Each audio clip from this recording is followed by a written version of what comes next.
전혀 모르는 게네. 이거 모르는 게 더 많아. 한 번도 안 부르는 거죠. 내일은 468장 8장 469장. 466, 467 두분 하셔야 되죠. 468, 469. 자, 우리 하나님 말씀 순간이랑 사이가 없어요. 로마서 12장. 로마서 12장. 쉽지 않아. 우선 배급을 안 주는 거 굶어 죽는 거. 뭐라고? 배급을 안 줘서 오늘 굶어 죽는다고 광고 해주셨어. 가족이 살려. 배우라 좀 불러주세요. 14절에서 21절까지입니다. 다 같이 읽겠습니다. 너희를 밖에 하는 자를 축복하고 저주하지 말라. 즐거워하는 자들과 함께 즐거워하고 우는 자들과 함께 울라. 서로 마음을 같이하여 높은 데 마음을 두지 말고 도리어 낮은 데 취하며 스스로 지혜 있는 체하지 말라. 아무에게도 악을 악으로 갚지 말고 모든 사람 앞에서 선한 일을 도모하라. 할 수 있거든 너희로서는 모든 사람과 더불어 화목하라. 내 사랑하는 자들아 너희가 친히 원수를 갚지 말고 하나님의 진노하심에 맡기라. 기록되었으되 원수 갚는 것이 내게 있으니 내가 갚으리라고 주께서 말씀하십니다. 내 원수가 죽이려던 먹이고 목마르던 마시게 하라. 그러므로 내가 숯불을 그물에 쌓아 놓으리라. 악에게 지지 말고 손으로 악을 이기라. 아멘. 할렐루야. 인사하겠습니다. 오늘도 참으로 좋은 날입니다. 좋은 일이 날 줄로 믿습니다. 할렐루야. 오늘의 말씀으로 그리스도인의 승리하는 삶. 그리스도인의 승리하는 삶. 첫째로 모든 사람과 좋은 관계를 가져라.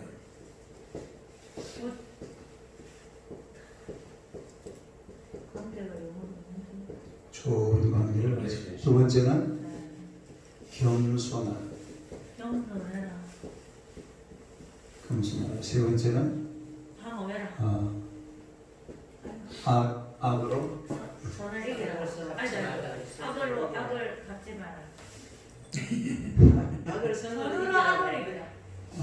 악으로 갚지 말고 선으로 악을 이기라. 선하지 말고 봐야 되겠네. 지금 악에게 악을 버리고 선하게 살라.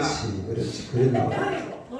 악을 악을 버리고 선하게 선하게 살라. 모든 사람과 더불어 화목하라. 네 번째는 모든 사람과 더불어 화목하라. 그 다음에 다섯 번째 원수를 사랑하라. 원수를 사랑하라.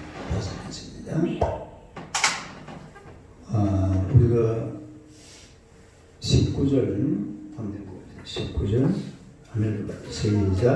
내 사랑하는 자들아 너희가 친히 원수를 갚지 말고 하나님의 진노하심에 맡기라. 기록되었으되 원수가 하는 것이 내게 있으니 내가 갚으리라고 주께서 말씀하십니다. 내 원수가 줄이거든 먹이고 목마르거든 마시게 하라. 그러므로 내가 숯불을 그 머리에 쌓아 놓으리라. 그 다섯 번째는 보니까 원수까지도 사랑하고 먹이고 입히라. 그렇게 말씀을 하고 있는데 원수를 사랑하라. 이게 사실은 우리 성경의 아주 대단한 메시지 중에 하나죠. 원수를 사랑하는 말은 그 성경에 밖에 안 나와요. 우리 무슨 중국의 명심보감이다. 또 무슨 이런 책들이 많잖아요. 불경이다. 세상 이런 책들이 많았는데 원수를 사랑하라는 이런 메시지 또 그런 사상은 성경에나 쓸 수 있는 말이에요. 왜 그런가 하니까 성경은 이미 처음부터 죄 때문에 누가 오세요? 예수님. 예수. 예수님 그리고 예수님 어떻게 돼요? 죽었어. 십자가. 그리고 부활. 부활. 이게 뭐예요? 원수를 사랑. 사랑하는 거죠. 그러니까 이거는 기독교는 원리 자체가 그렇습니다. 그래서 이 말이 나오는 거지. 뭐 예를 들어서 명심보감에서 원수를 사랑하라. 그게 말이 될까요? 안 될까요? 없어요. 그건 절대로 안 돼요. 그래서 중용화 보면 알잖아요. 없어요. 중용화는 전부 다 내용이 뭐예요? 없어였잖아. 진짜 옛날 영화는요. 요즘 모르겠어요. 요즘은 뭐 애정영화 나오는지 모르지만 제가 본 중국 영화들은 전부 복수입니다. 복수. 아버지 복수 아들이야. 형님 복수 동생이야. 뭐 이런 식으로 전부 복. 이 사상 자체가 그렇다 이 말이죠. 그러나 성경은 사상 자체가 예수님이 계시기 때문에 원수를 사랑하라. 말을 해도 될까요? 안 될까요? 네. 안 하면 안 돼요. 안 하면 그게 사실은 성경이 내용이 틀리는 거예요. 그래서 성경 속에서 원수를 사랑하라. 또 그렇게 말할 수 있는 유일한 근거가 바로 성경에 있다라는 얘기인데 오늘 본문에 보니까 원수를 사랑하여 선대한 결과가 뭐라고 나와 있습니까? 20절 한번 봅시다. 20절 한번 읽어봐요. 시작. 내 원수가 죽이거든 먹이고 목마르거든 마시리라. 그래 아무로 내가 숯불을 그 위에 쌓아놓으리라. 어떤 결과가 나온다고 그랬죠? 숯불을 그 머리에 쌓아놓으리라. 숯불을 그 머리에 쌓아놓으리라. 이 말이 사실은 우리가 이해하기가 상당히 어려운 이야기인데 여기에는 네 가지 견해가 있어요. 첫째는 하나님의 심판과 관련된 겁니다. 다른 하나님의 심판. 이 하나님의 심판과 관련돼서 지혜로운 자가 선행을 베풀지만은 결국은 이와 상관없이 악인은 하나님의 공의로운 심판을 받는다. 그런 뜻이. 그러니까 머리에 핀 숯불을 이고 다니는 것은 이게 쉽겠어요? 어렵겠어요? 굉장한 고통이죠. 그것들을 조금만 걱정하면은 그 숯불이 막 그냥 흘러 넘치고 이렇게 딜서이고 다칠 수 있잖아요. 그래서 그런 의미를 가지고 있다. 그런 뜻이에요. 하나님의 심판과 관련돼서 사람이 원수를 사랑해도 원수에게 먹이고 입히고 베풀어도 결국은 누가 심판하신다고요? 하나님이 심판한다. 그런 의미를 하나 볼 수가 있고 그 다음에 또 하나는 악인의 회개와 관련된 겁니다. 따라서 악인의 회개. 이 악인의 회개와 관련된다는 것은 뭐냐면 고대 애국에서는 회개한 자가 숯불을 담은 냄비를 머리에 이고 다녔다고 해요. 어느 나라에서? 그러니까 회개한 사람은 숯불이 담긴 뭐를 냄비를 머리에 이고 다니면서 내가 회개했노라 이러면서 온 동네방네 그것을 알리는 그런 게 있다고 그래요. 그래서 부끄러움을 느끼게 하는 거죠. 딸의 부끄러움을 느끼게 한다.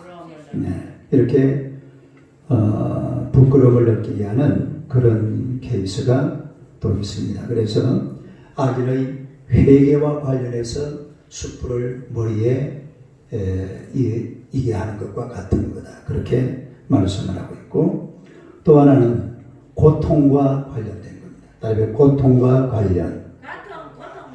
그러니까 직접 체벌을 가하는 것보다도 직벌을 채우러 가면 우리 일본이 그 어렸을 때에 초등학교 갈 때 숙제를 하는 거야. 야, 너 이마 숙제 왜 안 해? 그럼 뭐 했는지 알아요? 한 대 맞고 가요. 그럼요. 아빠 한 대 맞으면 돼요. 그걸 그렇지. 그때 맞아가지고 지금 궁디가 큰가 봐요. 궁디가 톡 튀어 나와가지고 막 옷이 맞는 게 없습니다. 이번 여름에도 옷 3벌 찢어졌잖아요. 옷이 이거 찢어진다고 그래요? 그 뭐라고 그래요? 미어진다고 그러죠. 이게 배 사이가 이게 터지는 게 아니에요. 미어지는 거지. 배 사이가 찢어져 버리니까. 미어지는 거 채우는 거. 그런가? 미어지. 하여튼 모르겠어요. 그러니까 원수를 예를 들어 원수가 있는데 그런 사람을 정말로 사랑으로 대해버리면 원수는 오히려 마음에 어떤 느낌이 들까요? 양심에 더 가책이 오는 거죠. 아니 저 사람이 어떻게 나한테 내가 이렇게 대했는데 나한테 저럴 수가 있어 이러면서 양심의 고통을 받는다. 양심의 고통. 양심의 고통을 받죠. 받을 수밖에 없는. 그러니까 정말로 이렇게 요셉처럼 나중에 내가 요셉 이야기를 하겠지만 요셉처럼 그 형제들을 그렇게 사랑해버리면 맞아 우아이벙벙하죠. 아니 이게 아닌데 그러면서 양심의 고통을 받는 그런 것을 얘기한다는 거죠. 그 다음에 또 이제 마지막 5번째는 불씨와 관련된 그런 얘기를 불씨와 관련 뭐와 관련? 불씨. 그러니까 이 고대 우리나라도 옛날에 마찬가지였지만 옛날에는 불씨가 굉장히 소중했습니다. 그런데 원수가 집에 불씨가 꺼졌어요. 그런데 원수 된 사람이 그 단살 집에 가가지고 불씨를 얻어서 머리에 이고 집으로 돌아간다. 그러면 뭐 한 거예요? 그 은혜를 이제 뭔가가 화해가 된 거죠. 사랑을 베풀고. 그러니까 그런 식으로 하면서 회개로 유도를 하고 관계를 화목하게 이렇게 만들어가는 그런 과정을 말한다는 것입니다. 그래서 이렇게 머리에 숯불을 이고 간다는 여기에는 이런 4가지 의미가 담겨져 있다. 그런 뜻이에요. 한따라해 하나님의 심판, 악인의 회개, 고통, 불씨 이런 4가지 아마 이 4가지가 다 맞는 것 같기도 하고 내가 그게 그 내용이 그런 식으로 얘기를 합니다. 잠언서 25장 21절 22절 한번 봅시다. 잠언서 25장 21절 22절 잠언서 25장 21절 22절 한번 읽어봐요. 시작. 내 원수가 배고파하거든 음식을 먹이고 목말라하거든 물을 마시게 하라. 그리하는 것은 빈수철 그의 머리에 놓은 것과 일반이요 여호와께서 내게 갚아주시리라. 그러니까 이 그리스도인의 삶의 그 귀한 은혜는 하나님께서 모든 것을 행하신다는 거지. 하나님이 행하시는 거예요. 다리가 하나님이 행하신다. 어제 제가 그 하영조 목사님, 우리 김모양 장로님 옛날 다니시던 교회, 온누리 교회. 그 목사님 간증을 쭉 한번 들어봤는데, 그분은 몸이 완전히 종합병원이에요. 대학 다닐 때 폐병을 앓았고, 그 다음에 간염이 왔고, 또 간암이 와가지고 간 수술을 6번을 했어요. 그래서 자기가 그래도 설교하고 살아있을 수 있었던 게 항암 치료는 안 받았답니다. 항암 치료. 그리고 당뇨. 그리고 고혈압 30년. 그 설교하는 그 무렵에 고혈압 30년, 당뇨 30년. 그러다 간암 그 했죠. 그리고 이 뭐야? 아니 피 가는 거. 신장 투서. 일주일에 3번 투서. 그날도 그 여의도 순복음교회에서 이제 설교하는데 전날 일본 갔다가 전날 오후 4시에 투석하고 3시간. 그리고 한숨 자고 그 여의도 순복음교회에 와서 설교하는 거예요. 그런데 이분은 막 그런 걸 전혀 생각을 안 해요. 그런 걸 생각을 안 하고 하나님께서 자기는 몸이 완전히 병원인데도 교회는 막 계속 표정이 됐어요. 교회는 계속 성장하더라. 예? 몸은 병원인데 교회는 계속 성장. 그리고 조익기 목사님한테 엄청난 은혜를 받은 게 이분이 그러는 거예요. 자기가 목사님한테 목사님 우리 교회는 참 병든 자들이 많이 났습니다. 거의 오늘 교회가 그랬나 봐요. 이 차영 목사님 앞에 기도를 하면 병이 낫고 막 그랬대요. 그러니까 목사님이 하시는 말씀이가 그저 한 목사님. 그런데 저는 상당히 고통스럽습니다. 그러니까 조영기 목사가 하는 말이 그렇지요. 다른 사람들은 다 병이 났는데 당신 병은 안 고쳐주지요. 조영기 목사가 똑같아요. 조영기 목사는 그 젊은 날도 그냥 요래 있다가 언제 쓰러질지 몰라요. 1966년도에 실제로 광대산에서 팍 쓰러져 버렸다. 온몸이 병투성이.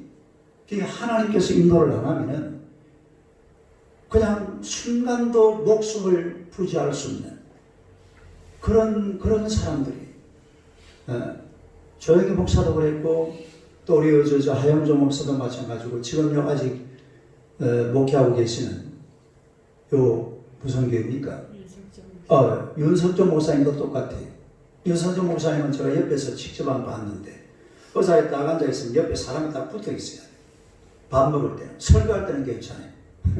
언제는 괜찮아요? 설교할 때는 아주 그래도 뒤에 머리 빡빡 감은 사람이 한 사람 뒤에 앉아 있습니다. 그 사람이 그 목사님 몸을 이래 관리해 주는 사람.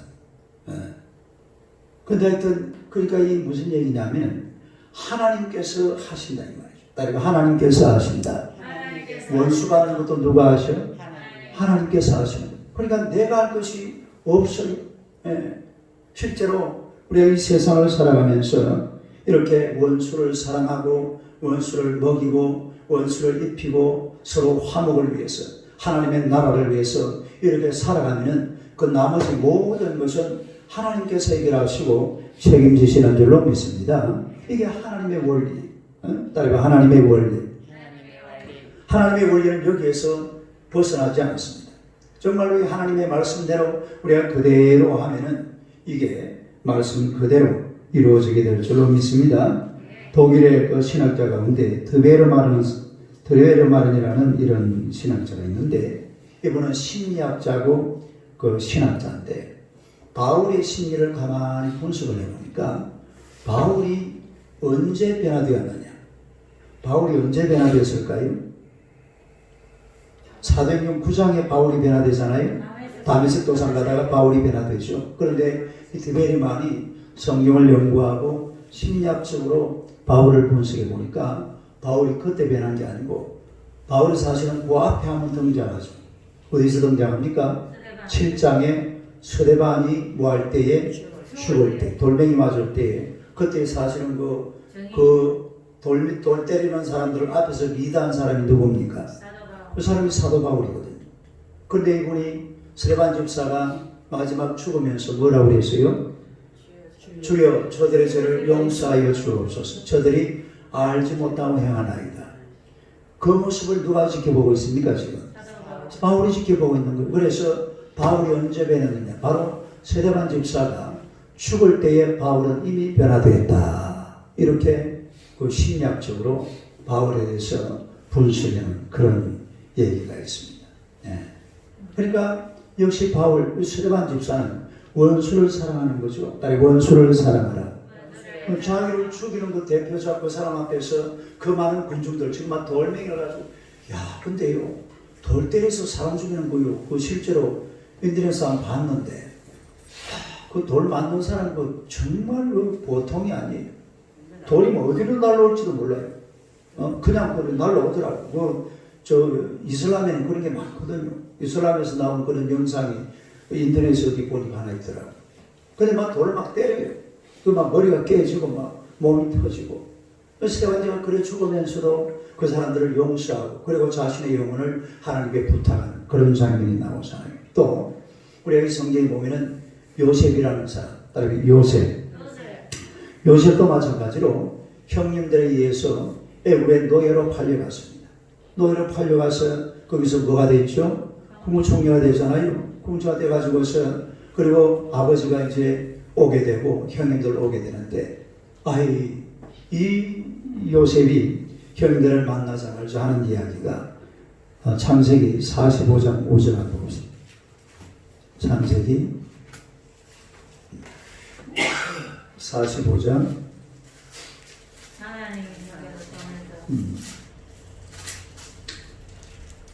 45장 5절요. 5절 한번 읽어봐요. 시작. 당신들이 나를 이곳에 팔았다고 해서 근심하지 마소서. 한탄하지 마소서. 하나님이 생명을 구원하시려고 나를 당신들보다 먼저 보내셨나이다. 그러니까 이거 그 형제들이 어찌할 바를 모르는 거예요. 이 완전히 막 그냥 잡아다가 물로 내버릴 것 같은 그런 분위기였지만, 그러나 이 요셉은 정말로 따뜻한 그런 사랑을 가지고서 형제들을 품어주고 용서하는 그런 장면을 보게 된다는. 그 용서하는 것은 내가 먼저 하는 거죠. 누가 얘기하기 전에 내가 먼저 용서를 하면은 용서가 되고, 근심하지 마소서, 한탄하지 마소서. 또 다윗이 왜 성군입니까? 다윗이 성군인 이유도 마찬가지예요. 다윗은 원수를 미워해 본 적이 없는 사람이에요. 원수를 미워한 것이 아니라 원수를 정말 아주 따뜻하게 대접해 준 그런 사람이 다윗인 줄로 믿습니다. 다윗이 사울을 대하는 거 보세요. 몇 번 죽일 기회가 있잖아요. 예? 그냥 조금만 어떻게 하냐, 사울을 그냥 죽여버리면 되는데, 그 사울을 부하들이 죽이려고 그러니까 절대로 죽이지 마라. 아주 엄명을 내려요. 하나님께서 세우신 자를, 왜 하나님께서 길어 모은 자들을 왜 너희들이 손대냐, 손대지 마라. 이래가지고서 사울을 살려주고, 또 시므이라는 사람, 다윗 시므이가 누구예요? 이 시므이는 베냐민 지파입니다. 시므이가. 그러니까 베냐민 지파니까 베냐민 지파는 사울 지파잖아요.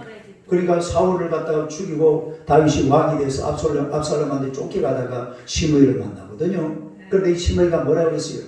편린 자여, 이 빌어먹을 놈아, 죽으라고 귀여져라, 잘 깼다 꽃이다, 네 새끼한테 막 이러고 막 욕을 막 10바가지 퍼부었어요. 누가? 이 왕이, 그 도망치는 왕을 보고 막 때리 퍼부었어요. 그래가지고 다시 이제 어떤 일이 벌어졌어요? 압살롬이 제거되고, 그리고 다윗이 어떻게 해요? 귀환하고 예루살렘으로 다시 들어오는데 또 누구를 만나요? 시므이가 어떻게 했겠어요? 싹싹 빌었죠. 빌기란 말, 뭐 그냥 그냥 바로 신하들이 가서 바로 죽여버린 것이죠. 근데 그걸 용서한다. 다 용서해요, 다. 그 아이들 자기 백성들, 자기를 힘들게 했던 사람들을 전부 다 용서해서, 그리고 나라를 참 복된 나라로 만들어가는 그런 다윗의 모습을 우리가 볼 수가 있는 것입니다. 그래서 우리 그리스도인들의 삶이라는 것은 원수를 사랑하고, 원수를 먹이고, 원수를 입히고, 원수를 마시고, 할렐루야. 이 원수를 사랑하는 것이 바로 기독교의 어찌 보면은 가장 근본적인 이 진리가 바로 원수를 사랑을 합니다. 그래서 원수를 사랑하고 이 세상을 아주 평화로운 세상, 화목한 세상, 이런 세상, 선으로 악을 이기는 그런 성도들이 되시기를 주님의 이름으로 축원합니다. 기도하겠습니다. 하나님 우리 아버지 은혜를 감사합니다. 오늘 하나님의 백성들을 사랑하시고 우리가 악으로 선을 이기는 아름다고 귀한 삶을 살아가도록 주님께서 역사하여 주옵소서. 특별히 세상에는 원수 같은 존재들이 많사오나 이런 원수 같은 자들도 우리가 먹이고 입히고 하나님의 자들이 살아갈 수 있는 길을 활짝 열어줄 수 있는 넓은 마음을 갖고 살아갈 수 있는 예수님처럼 사람 주의 종들 다 되게 하여 주시옵소서. 이 세상은 그리스도인들을 통하여서만 평화가 있고, 그리스도인들을 통하여서만 화목이 있고, 그리스도인들을 통하여서만 천국 같은 아름다운 삶이 이 땅에 만들어지게 될 줄로 믿습니다. 오늘도 하나님께서 우리를 사용하셔서 우리 삶의 현장에서 평화의 큰 권세와 능력으로 영향력을 행사할 수 있는 하나님의 귀한 종들 되게 하여 주옵소서. 우리가 하는 곳곳마다 하나님의 은혜가 차고 넘쳐나게 하시고 하나님의 거룩하심으로 풍성하게 채워지도록 언제나 주님께서 동행하시고 은혜 베풀어 주시기를 간절히 빌고 원합니다. 주님 홀로 영광을 받으시고 그리스도인의 이 아름다운 삶을 통해서 악에게 절대로 치지 말고 악을 선으로 이겨서 승리하는 하나님의 귀한 종들 다 되게 하여 주시옵소서. 우리 찬우 형제를 사랑하시고 진행되는 사건이 하나님의 은혜 가운데서 빨리 해결되도록 주님께서 역사하여 주시옵소서. 또 우리 별여린 생명 사랑하시고 그 하나님의 만순 복동도 깨끗하게 치료하여 주옵소서. 그 일을 축복하시고 구하나세에서 빨리 해방되도록 주님께서 역사해 주실 줄로 믿습니다. 우리 강 집사님 사랑하셔서 2월이 되기 전에 하나님의 좋은 직장을 주님께서 허락하여 주시옵소서. 또 우리 정선 권사님 축복하셔서 이 추운 겨울 빙판에 넘어지지 않도록 늘 하나님이 천군천사로 지키시며 보호하시고 인도해 주실 줄로 믿습니다. 또 우리 김모양 장로님 사랑하시고 또 우리 건강도 하나님 회복하여 건강한 모습으로 또 하나님이여 대한항공에서 봉사하고 또 하나님의 나라를 섬기고 또 이제 하나님의 두가도 하나님의 은혜 가운데 잘 경영할 수 있도록 지혜와 총명 허락하여 주실 줄로 믿습니다. 우리 안지사님을 통해 주님 영광을 받으시고 기도하는 대로 다 이루어지게 하시며 아버님 안수용 선생도 하나님께서 늘 지켜주사 주님 앞에서는 그날까지 강건한 모습으로 하나님 영화롭게 하는 귀한 아들 되게 하여 주옵소서. 예수님 이름으로 기도드리옵나이다. 아멘.